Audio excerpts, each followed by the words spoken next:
Alrighty, so in this video we're going to install a quick spool into what's called a ramp-up diff. This is midway through 2005 to 2011 CRV and the Accord Crosstour up to 2015, I believe. 10 to 15 I think was the years for those. Don't quote me on that.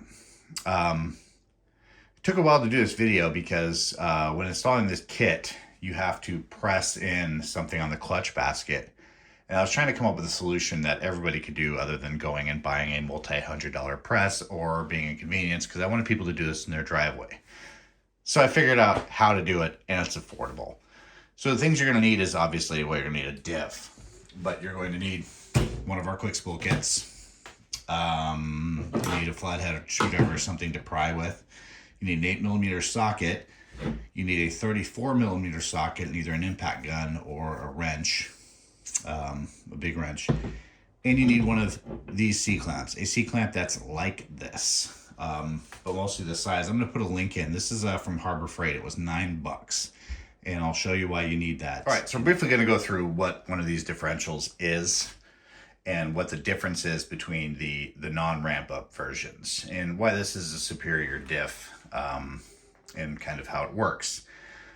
A CRV Element Crosstour, most even the RDXs and stuff like that, they're front wheel drive. They have real-time 4-wheel drive, which means it's front wheel drive almost always on the street.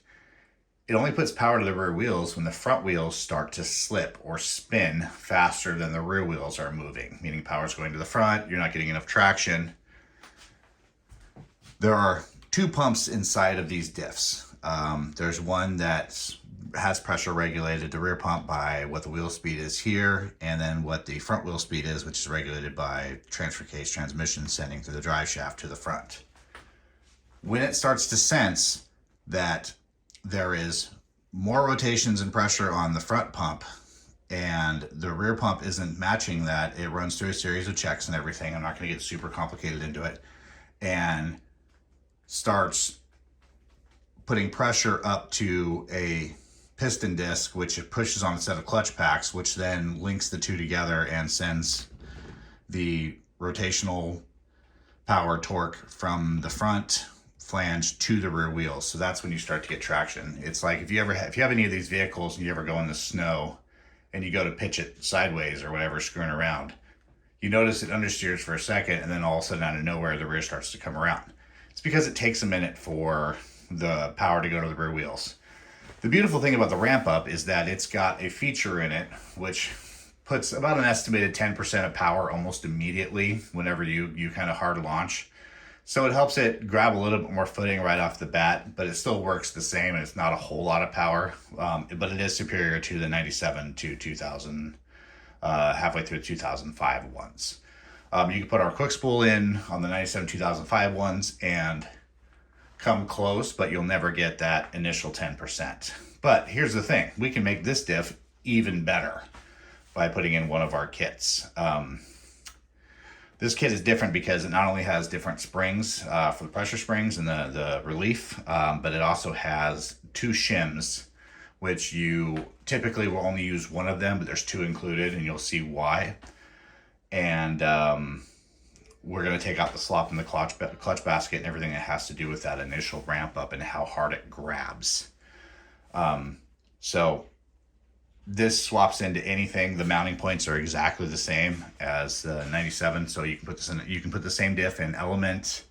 You can put it in the 2nd gen CRV. You can put it in the 1st gen CRV. You can put it in the 3rd gen CRV, but 3rd gen CRV already has it. It's where it comes from, so it would be kind of pointless. But it's better. These are about between $200 to $400 online, depending how many low miles.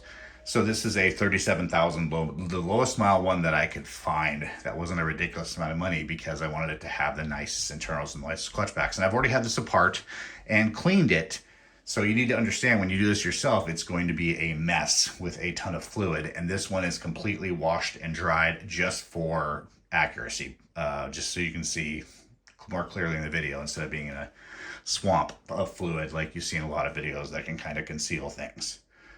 So the very first thing you're going to do is we're gonna undo the nut on here. It is a 34 millimeter. It's very easy to get 34. You can actually rent one from most auto parts places. I bought this from AutoZone for like $9, I think. It's worth having. The problem is, it's like if you're a Honda guy, you usually have a 32 and a 36, but not a 34. So if you're fortunate enough to have one in a socket set, it doesn't have to be deep because this is for axles, but if you have a 34 in general, you'll be fine. And you need to bust this flange nut loose. You can do it under the car with the e-brake locked most of the time, but it's best to have some sort of impact. This one's already loose, so it's just gonna come off.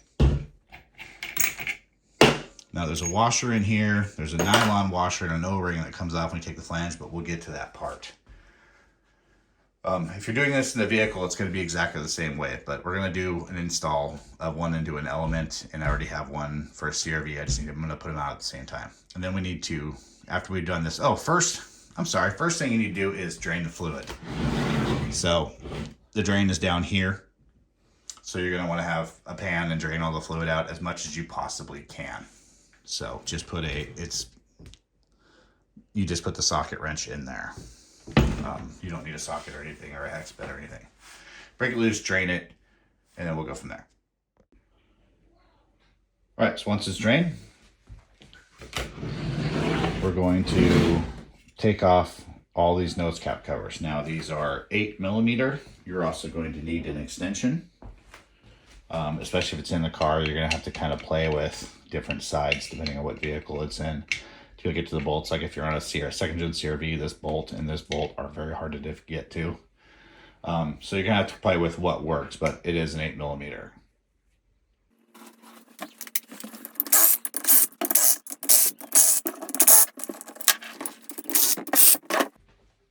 Now, if this is your first time taking it apart, make sure you have some pan or a rag or something underneath it, because once you pop the casing loose, it's going to make a mess. More fluid is going to come out. But look at it. Just find something to pry into right here, and you just pop it apart. Now, like I said, there is normally a gasket maker. This one has been pulled apart. When you separate it, like I said, with this nut on this flange, it is attached to the clutch basket. So try to take the nose off at a downward angle so you don't just lose the guts of the clutch basket. Which, if you could hear right there, yeah. But it's okay. We're going to be able to put it back together. See, these are part of the clutch basket right here. See, that's the clutch basket, and all the bearings fell into the housing down there. There are 6 of them. There's just little steel balls. Don't worry about where they go. They don't go in any specific order. We'll cover that when we're putting it back together. So don't really worry about that for right now. Or this piece. Or this one. Or this one. Just keep them all together. This is the pump assembly. That's what we're installing the springs into and drilling out the orifice on. Again, it's on there with 8 millimeter bolts. You're going to have to crack up at some of the other stuff that they offer replacement bolts, but it's like, what do you need them for? I mean, seriously. Does that look like it has to be replaced, or that this is going to somehow break loose? Come on. So we're going to pull the pump off. Now, this pin is going to fall out right here. If I can pick it up, it's slippery. That pin is going to fall out. You can see there's a hole here. That's where that pin sits. So you can either keep it out for now or just put it back in where it goes. I'll explain what that pin's for. But mostly we're trying to remove this right now. And it's going to be a swampy mess with fluid. You can't mix up your bolts, so don't worry about putting them all in one pile. It's not a big deal. So this is that piston disc that I was talking about. Pressure builds up behind it and pushes this forward and presses against the clutch backs. I'll explain more on how that works, but this is the pump assembly that needs to be removed. So we're going to set this aside for a second, and we're going to pull this clutch basket out. So grab those parts. And again, you can't really mix things up. And you're going to want to get those bearings out if they fell. They're not always going to fall depending on how you take it apart. So make sure you have 6 of them. You'll need all 6. Again, they don't need to be replaced. So what I tend to do to make sure they don't run away is I'll put this piece down and use it like a cup. That's simple. So the basket is going to be in there. The basket is connected to here. So you have to kind of fight that off. What I recommend is just tapping it with a hammer.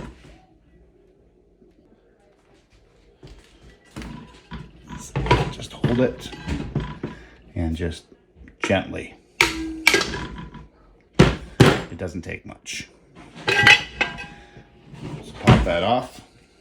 Flange is loose. There's an O-ring and a, sometimes and sometimes not, there is a O-ring and a nylon washer that seats up against this. There is also this little shim in there. This little shim goes here. It goes between the clutch basket and that bearing that you see in there. Don't lose it. You can also, are not going to mix them up because you can tell the inside and outside ones are very different. Like the one that was on the nose won't fit. So this is the ramp up clutch basket. Those little ball bearings that fell out go in there. And then this piece goes over it. This is the ramp up assembly difference. Like it's got its own clutch pack and its own assembly. And that's what gives you the 10% right off the bat. That's what makes it a better diff. It's also a little bit better design, but it's got a ton of play. And the more this has to push, the less the reaction time is to take up all that play. So that's the point of the shims, and we're going to talk about the difference of the shims, but we're going to do the quick spool install components in here and make the modifications first.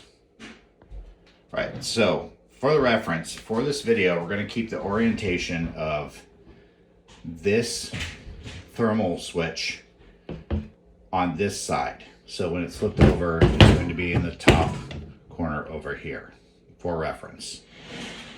So that way if you get lost or get confused, then you know there's some residual fluid there.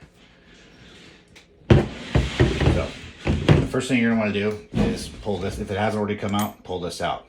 It doesn't matter. You can tell which direction it goes back in, so don't worry about somehow losing the orientation of that. You're going to flip it over with the thermal switch on that side, and you're going to undo these 8mm bolts. They're not very tight. You need to understand that this is all put together with springs, and there's also going to be a lot of fluid in it. So you're going to want to kind of hold it down as you pull the bolts out.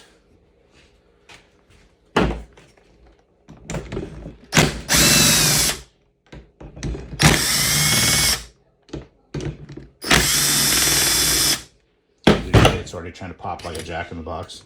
Take these bolts out first. It's just easier. So there's 3 layers to this, and we're going to want to take off the top layer first. So make sure, 2 things, that the dowel pins stay in the bottom piece and that there is nothing stuck to here. Again, it's going to be a sloppy mess. So as you can see, there's one spring here. It has this little piece on it. Note the orientation of that. You have another valve here that has a spring on it. These are the 2 springs that we're going to replace. However, we're also going to need to take the next layer off instead of just putting the springs in, because there's an orifice that we're going to drill. So we're going to take this one apart. So take the dowel pins out. You can't lose track of them. Like I said, this is very easy. Now, you're going to need something to hold these pieces. So I'm just going to use this piece. We're going to take out this check ball, and then we're going to take out the spring underneath it. There's only 2 sizes of springs total in this whole thing, so don't worry about getting them mixed up. And then there's another check ball right here which we're going to get out. If you have a magnet, it's easier. You can also just pick it up and dump it out. We also need to take out these pump gears. You need to make sure that you keep track of the orientation of them, whether they're up or down, and which gears go to which side.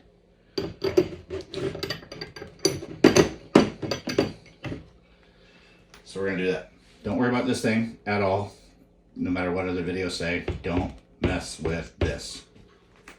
Now we're going to crack the next layer. The bolts are already off and there are no big springs, so it's fairly easy. It's on the dowels, that's it. Just give it a little wiggle. Do not twist it or like try to, it always has to come straight up like this. And we lost the check ball right off the bat. This will be very swampy, full of fluid. So I'm going to put these back just to show you where they go. They stayed in the orifices here. Because there's no fluid, everything tends to kind of stick together. So we have two smaller ones and a thermal that kind of looks like a gentleman's area. That's the thermal switch. So again, we're going to take out the check balls and the springs. Do not worry about mixing them up.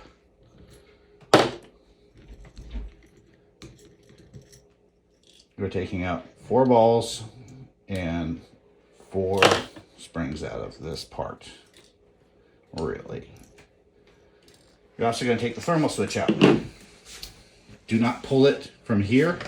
Press it up to the bottom. There's a little O-ring on there too. Make sure that comes with it. And we're going to pull the pump out. See how this one's facing up, whereas the other one was facing down? That's why you don't want to mix them up. So we're going to put that over there and make sure we don't get confused. And just so we don't lose them when we go to drill this, pull the 2 dowels out. So 2 dowels on each side. Now, there's going to be a lot of fluid in this. So what you're going to want to do is have rags down or something to make sure you get it all out, because this needs to have no fluid. So see that little hole right there? That's the orifice we're going to drill out. Now there's a lot of speculation, especially one producer who says, oh, you're going to lose pressure and blah, blah, blah. But here's the thing. I've actually tested this. I have done slow motion captures on the same conditions. I've also put air pressure in rigs through these things to determine what it actually takes and what's what on this. And drilling it out to just twice the size it is the most effective method. You don't lose pressure. I have tested this thoroughly because I actually have test rigs for this, unlike some people. Not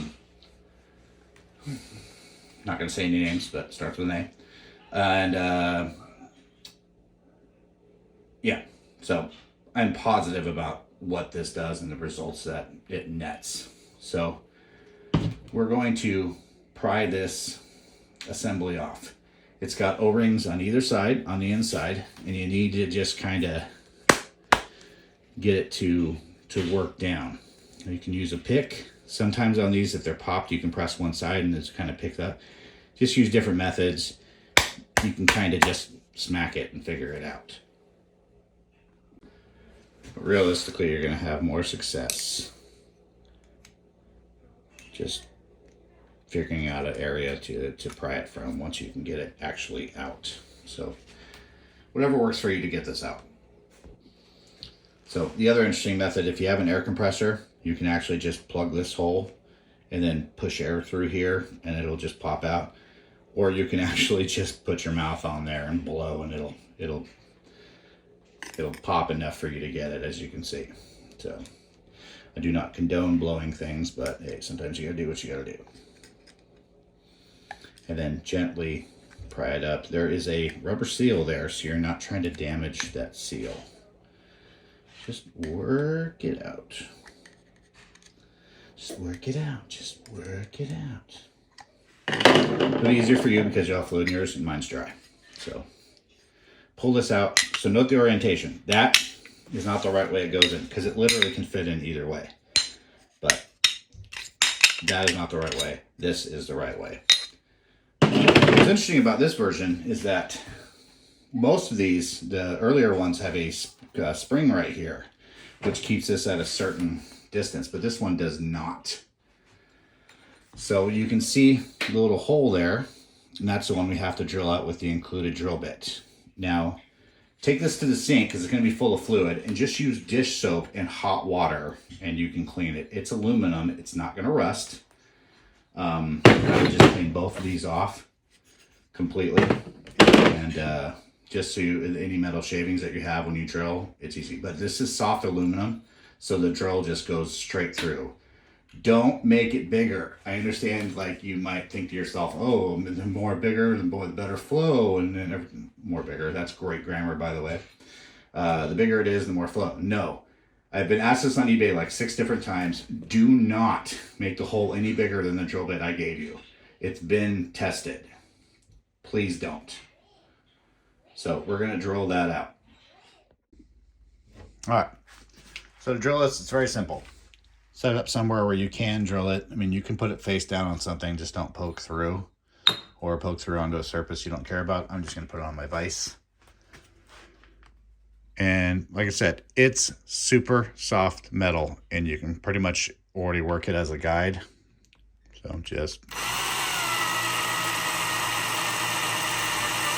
low speed.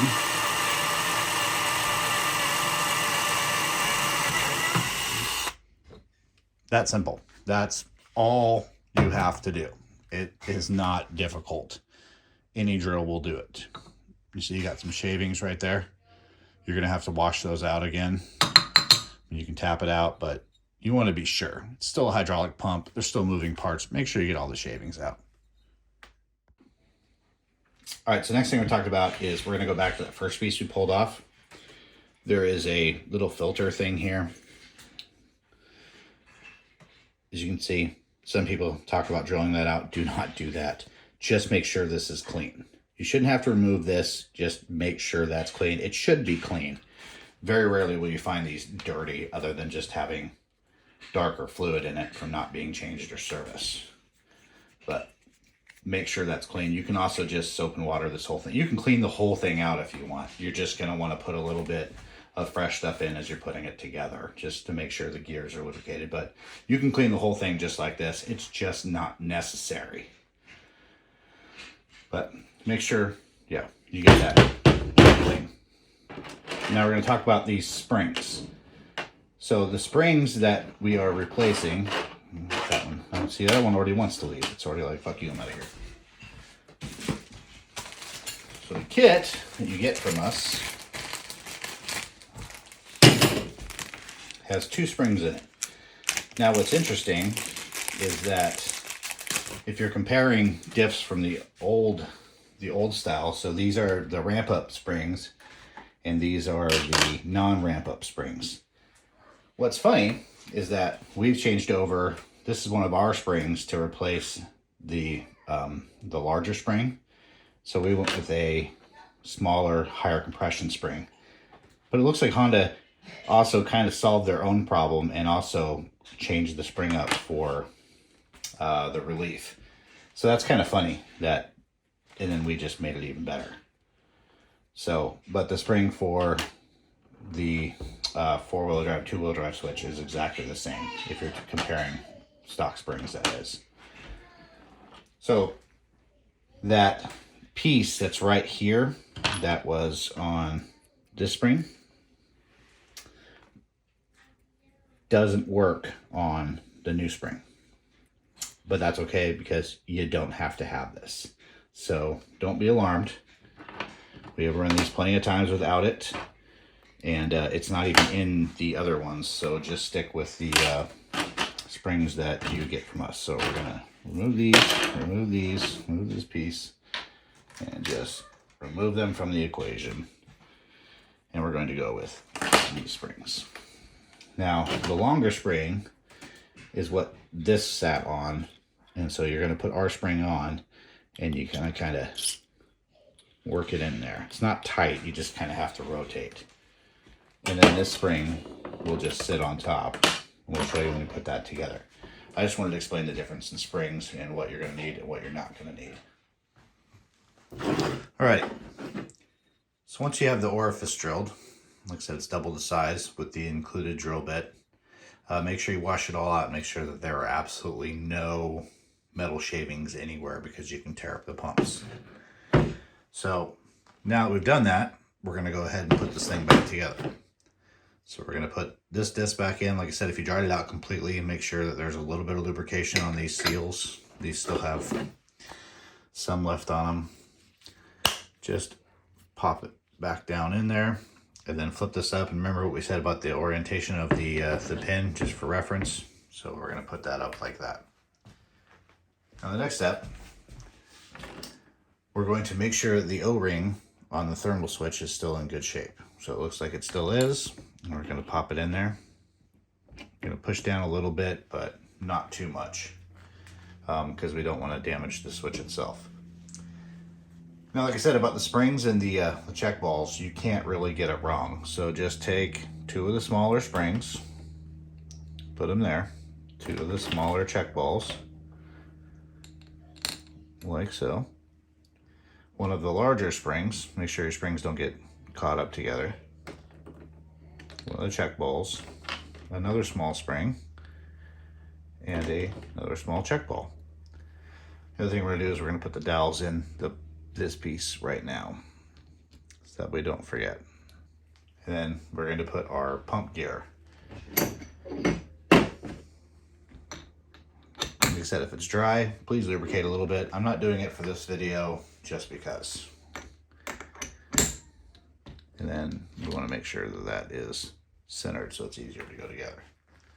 So make sure you have everything sitting correctly and that nothing's askew or anything. And then we're going to put the middle piece back on. Now you can see it's got the gentleman's area orientation. Your screen is clean. Everything here, you can put a little bit of fluid here. There's no gaskets or silicone or anything necessary. Just make sure you put it together correctly. Then you're going to put it, make sure the pin of the thermal switch goes through, that the oil pump is lined up, and then it just goes together. There's no springs or anything, so it's not like it's going to do anything. Just make sure the pump moves. So now we're going to set it like this. And then we're going to take 1 of the larger check balls. There should be only 2 left. Put it there in the area where the thermal switch is. We're going to take this spring and this check ball. We're going to put our piece with our new quick spool spring in it here, and then make sure it's seated. We're going to put in the dowels. We're going to put in the spring that goes here. Just leave it on the side like that. And then we're going to put our pump in.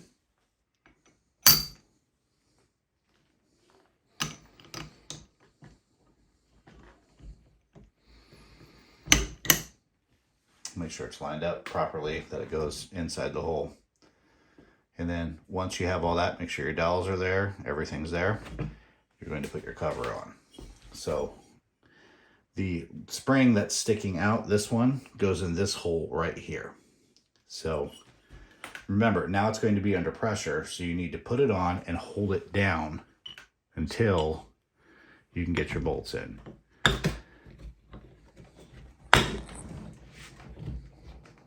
Now take and put in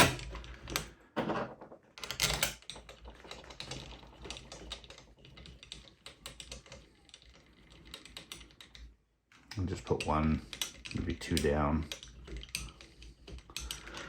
so that they're tight. So that's not going to come apart. There we go.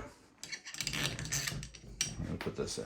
Now, these do not need to be like tremendously tightened down. It's just aluminum. Just make sure that they are, you know, snug.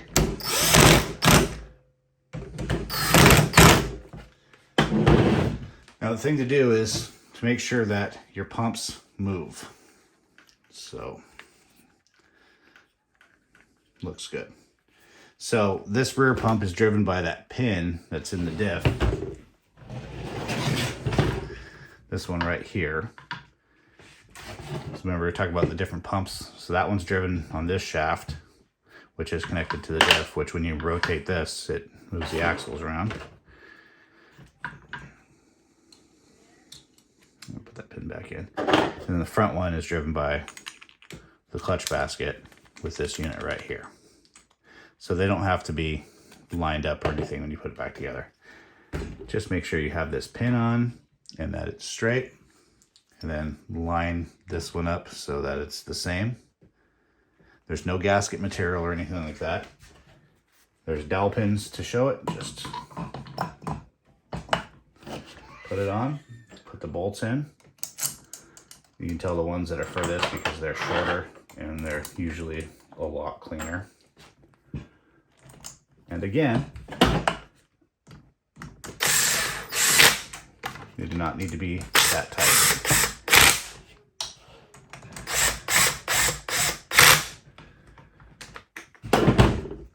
Put this piece in. And now you're done with the pump assembly, and let's go to the clutches.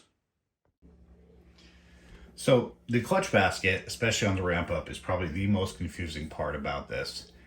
And I've watched every video that there is to offer on the subject, and before I knew about it, it was very confusing exactly what it is you were doing and why, and what was different about the ramp up version. So this is what it looks like when it's actually assembled. It's together. It's got this plate. This plate is just slightly above this line. As you can see, there is play. So when the diaphragm pushes on it, it has to engage everything. So the point of shimming is to take that play out. So, but it's a little bit confusing. So let's go through it one by one. So we're going to take this straight out. This has a nose that goes down. So we'll set that here. And then there's this bearing ring. So when you pull this out, you can see there's the 6 ball bearings in it, but this also has tabs here all the way around. It's to grab this little ring in here, which you're going to later see as a clutch pack. So when you go to put this together, you need to make sure that it sits with the tabs between the spaces for the bearings, so that this can go back on and seat down properly all the way. So we're going to take this off. We're going to take these 6 ball bearings out. I'm just going to put them inside there. Now, this is something you need to pay attention to, how it comes apart. You can't just pull it out because, as you can see, there's a snap ring in there. This snap ring is not as bad as the other one. This is under a little bit of pressure. So just take a screwdriver that'll fit in there and just pry it on out. Try not to pry too, you know, be smart about it. Don't snap your ring.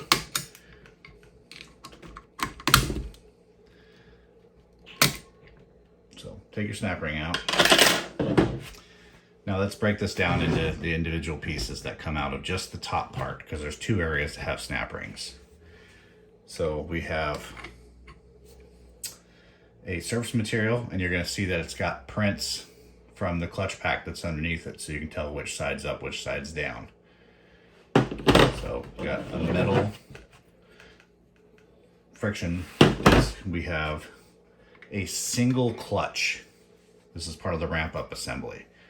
Note that you want to make sure it's in good shape and there's plenty of friction material on it. I mean, as you can see, the numbers are still visible on the top, so this has barely been used. This is a very low mile unit. It's been gently driven on. Well, maybe it's been gently driven. It's low miles either way. So pull that out, put it with this one, and then there's another one just like the top one.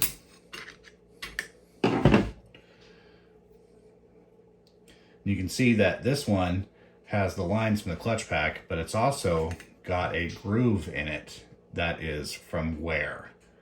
So you can know that that's the bottom one. It doesn't really matter if you get them mixed up. I mean, I wouldn't. Just keep track. And then you have a spring in here Notice the angle that it's in there. The taper is towards the top. And then you have, looks exactly like the shims in our kit, but this is a factory one. You can tell it's factory one because it's a lot smoother, it's a lot thinner, and it'll look a little less new. So we're gonna save this. This is gonna come out for right now, but we're gonna possibly use that, and we're gonna get into why. Now you get into here, and you can see there's no snap ring. Now there is a large spring in here. It's not tremendously powerful, but it is a spring. That is between this unit. This is what another thing that makes the ramp up clutch basket different. So we're gonna pop this other snap ring out too. But you need to understand that it is under load and can come out like a jack-in-the-box. Now remember, there's that previous groove from the other snap ring, so try not to get it stuck in there. And if it does, it happens, you know. But the same thing, work the ring out, but as you start to get it, you're gonna notice this is gonna pop. Just like that. Not a big deal if it comes out and all the guts come out. It's really not. I'm going to show you how to put everything back together because it's the one thing that was unclear on other videos. So you got this piece.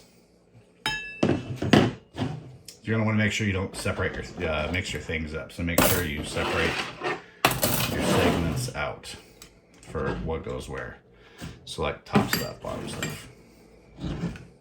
You're going to take this spring out. Now, you don't actually have to take any of this stuff out. The only reason you would is because it fell out when you were taking your diff out, or that you want to inspect your clutch packs. Now, you're going to notice that there's different styles of clutches and the friction materials if you've watched it. They all vary, judging. But anyway, we're going to take this apart just so I can show you how to put it back together, just in case. So we're going to turn it upright and just dump it out. Now, something you should know is if it's got fluid in it and it's never been apart, there's always going to be one or two that stick to the bottom of the basket. Like, you're going to have to like force them out. Plus there's this ring right here that comes out. This is different from the other clutch baskets because normally this would not come out. So that ring goes in first. Now, the way this works is there are clutch packs that have cogs on the outer side, and there are clutch packs that have teeth on the inner side. They alternate. So the first one that goes in at the bottom, you can usually tell which one it was because it won't have any marks, will be one with teeth. So make sure that ring is back in there. We're going to start with the outer, sorry, I said teeth, but I actually mean the outer gears. So friction material facing up. So one with the outer, and then they're going to get staggered. One in the middle, with the teeth in the middle. And then when we have that, we're going to take this center piece, once there's one in there, and this is going to drop down in. You can do it afterwards, but I would do it right now. Make sure it's seated into the teeth of that. You can tell which way's up because, well, the spring has to sit in it. So we have one with the teeth on the outer, one on the teeth of the middle. So now we're going to do outer, inner, outer, inner. This is a good chance for you to check, make sure there's no wear. Outer, inner, outer. If you get them mixed up, it doesn't really matter. Just make sure you do outer, inner, outer, inner.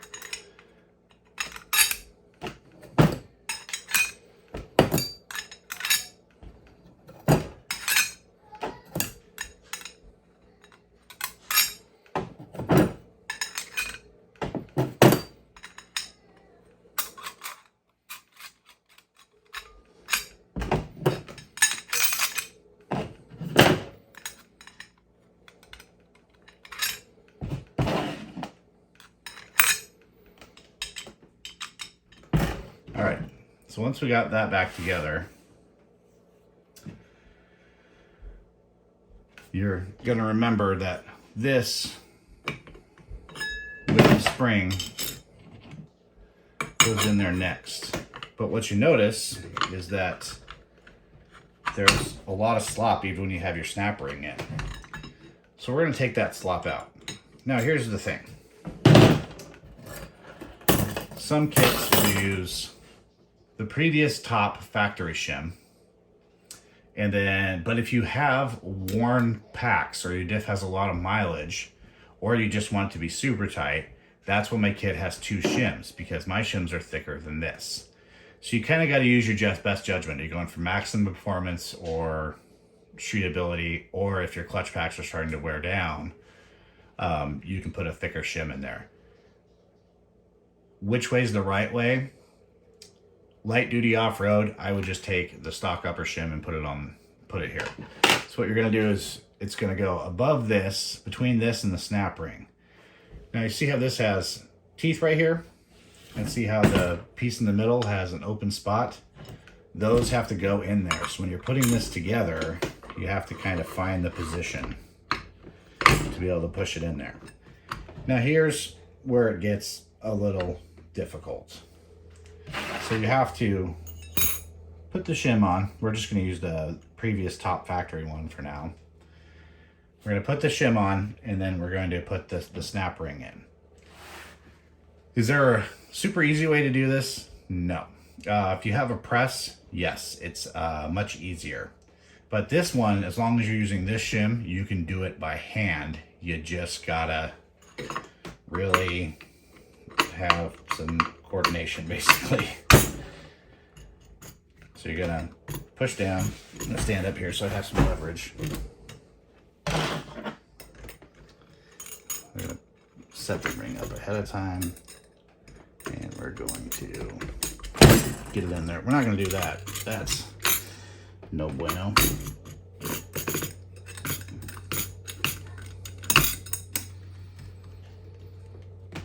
Like I said, it's not easy to hold pressure down, deal with that shim, and do this. So, all right, so as you can see, it's together. I actually just ended up putting it between my legs and pressing on it. It's not easy. You gotta make sure you rotate it and get it so it goes in, and make sure it goes all the way down. You can't just do one side at a time. The snap ring keeps wanting to get caught in this top snap ring. You're just gonna have to mess with it.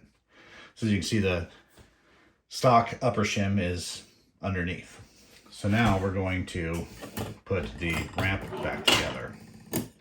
So the first thing that goes in is the spring. On top of the C-clip, we have the one that has the notch that was from the spring.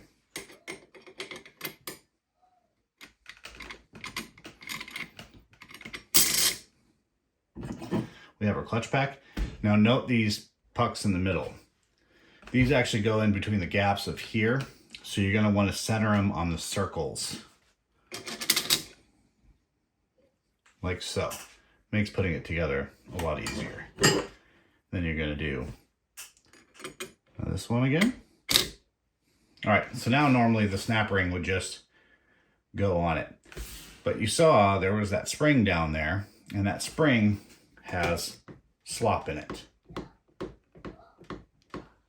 So that's just for that top assembly. If you push here, you can tell the shim that we put in took out the slop from the clutch pack assembly. This is really difficult. This requires a clamp, because what we're going to do is we're going to take one of my shims and it's going to go up here, and now we have to push that little spring down so that this assembly catches and we can get the C-clip in. This part is not easy. So that's where that C-clamp comes into play. And you don't really need any adapters or anything like that, because we have this. And it is the perfect size to push down on that plate. So you put the C-clamp, the adjustable end on this side, the flat end on this side, and you can pinch it together enough to be able to get this locked in. So let me load it up and I'll show you. Okay, so you're gonna load it like this. And it doesn't take a ton of clamping force. You just need to make sure that you can see the snap ring, and then you can basically just put the snap ring in with relative ease.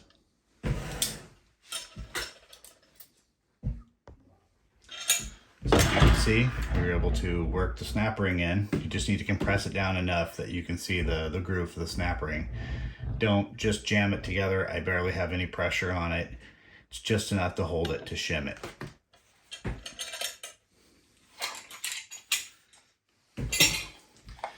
I'm going to release it. Make sure your snap ring is seated in all the way in.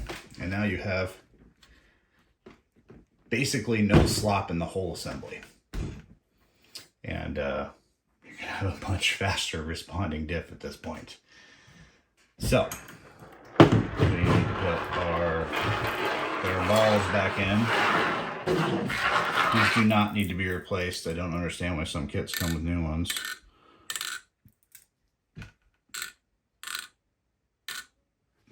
Make sure, you know, your tabs were in place when you put that together and you didn't disrupt them. And then we're going to put this back together.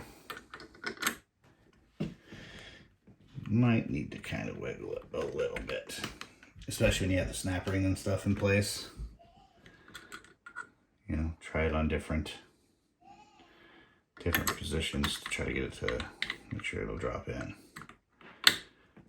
Because the issue is once you have put all that together with all the pressure, you will not be able to spin that clutch pack. So you got to make sure that you've got it together. And then our cap goes on, and if this cannot drop down into the grooves at least that much, then something is wrong. Your center section, this piece is not far enough down. So that's how you know you've gotten it right, is when you can put this on there and together.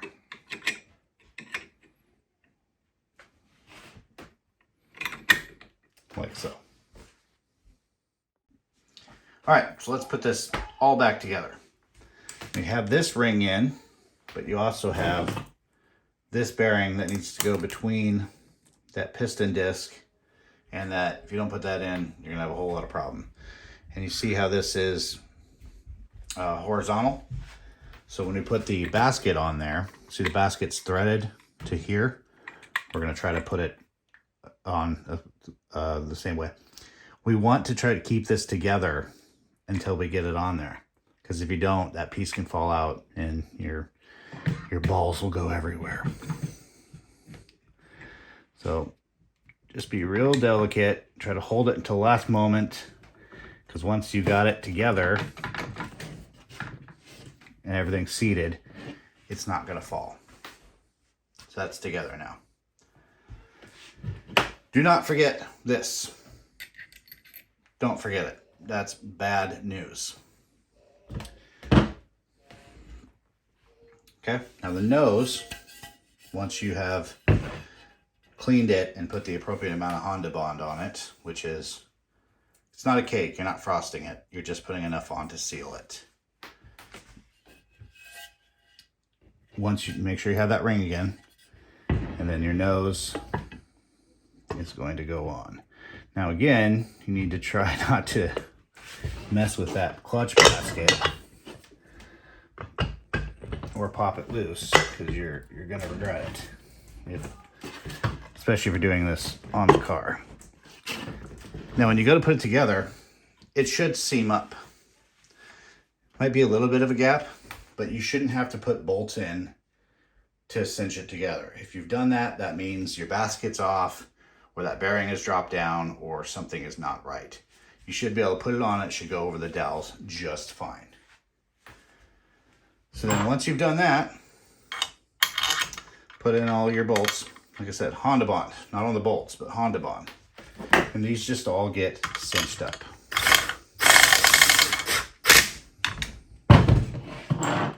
I'm just gonna put a couple in, just for speed of the video here.